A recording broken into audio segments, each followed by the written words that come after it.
हर हर महादेव सभी को। आज के हमारे इस वीडियो में हम आपके लिए लाए हैं भगवान भोलेनाथ और शनिदेव की एक रोचक कहानी। शनिदेव को न्याय का देवता माना जाता है।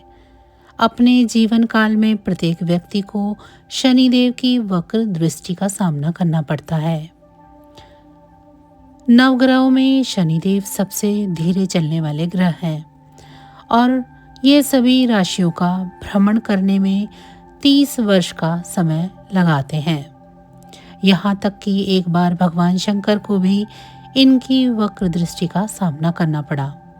एक कथा के अनुसार एक बार शनिदेव भगवान शंकर के घर कैलाश पर्वत पर पहुंचे और शनिदेव ने भोलेनाथ को प्रणाम किया। भोले शंकर बोले, बोलो शनि, कैसे आना हुआ? तब शनिदेव बोले, प्रभु, समय के चक्र के अनुसार कल मेरी वक्र दृष्टि आप पर पड़ने वाली है, अर्थात कल मैं आपकी राशि में भ्रमण करूंगा। शनिदेव की बात सुन भोलेनाथ हैरान हुए और पूछा, शनि, तुम कब तक मेरी राशि पर रहोगे? तब शनिदेव बोले, प्रभु, 1.25 पहर तक मेरी दृष्टि आप पर होगी।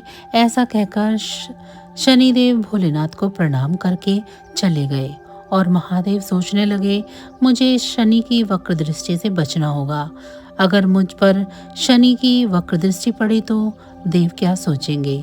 महादेव ने एक योजना बनाई कि कल शनि के आने से पहले ही वो कैलाश छोड़ मृत्युलोक पर चले जाएंगे और कुछ ऐसा करेंगे कि शनि की वक्र दृष्टि से वो बच पाए। अगले ही दिन भगवान भोलेनाथ मृत्युलोक में पहुंचे और एक हाथी का रूप धर लिया। हाथी के रूप में महादेव को सारा दिन रहना पड़ा। इधर उधर भटकते उन्होंने जब एक नगर में प्रवेश किया तब लोग घबराकर उन्हें भगाने लगे। हाथी के रूप में उन्हें जल और भोजन ग्रहण करना पड़ा। तो महादेव ने सोचा, चलो अब पूरा दिन व्यतीत हो गया है, मैं शनि की वक्र दृष्टि से तो बच गया, अब तो कैलाश पर लौटता हूँ। ऐसा सोचकर महादेव ने हाथी का रूप त्याग और कैलाश को लौट गए। कैलाश पहुँचते ही महादेव ने देखा कि शनिदेव तो पहले से ही वहाँ मौजूद थे। उन्होंने महादेव को देखते ही प्रणाम किया। उन्हें देख भोलेनाथ मुस्कुराए और बोले, कहा, देखा शनि, मैं तुम्हारी वक्र दृष्टि से बच गया।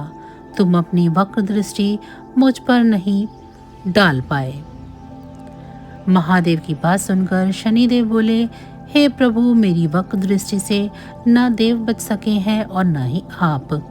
महादेव ने हैरान होकर पूछा, वो कैसे? शनिदेव बोले, प्रभु, ये मेरी वक्र दृष्टि का ही प्रभाव था कि आपको अपना वास्तविक स्वरूप त्याग कर हाथी की योनि में जाना पड़ा, इधर उधर भटकना पड़ा, पशु योनि में ही जल और भोजन ग्रहण करना पड़ा, अपना निवास स्थान कैलाश छोड़ना पड़ा। जब मेरी वक्र दृष्टि पर आप पर पड़ी उसी पल आप उसके पात्र बन गए। यह सुनकर महादेव मुस्कुराए और शनिदेव को गले लगा लिया और बोले, शनि, तुम सही हो, तुम मेरे शिष्य कहलाने के योग्य हो। साथ ही ये वरदान दिया कि नवग्रहों में तुम्हारा सर्वश्रेष्ठ स्थान होगा। जीवन में सही कर्म करने वाला तुमसे भयभीत नहीं होगा और जल में कमल के समान सुरक्षित रहेगा। इस प्रकार शनिदेव की दृष्टि का सामना सबको करना पड़ता है, लेकिन जो धर्म के अनुकूल आचरण करता है, दया, सद्भावना, प्रेम और सुविचार रखता है, वो जीवन में कभी भी दुख नहीं प्राप्त करता। उसे जीवन में सभी सुख प्राप्त होते हैं।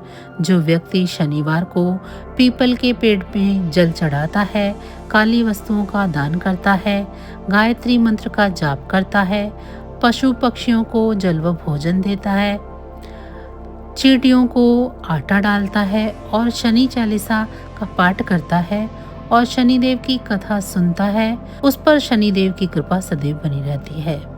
आज की हमारी ये कहानी आप सभी को कैसी लगी है कमेंट बॉक्स में ज़रूर बताइएगा। साथ ही हमारे चैनल को भी सब्सक्राइब करना ना भूलें। आप सभी का बहुत बहुत धन्यवाद।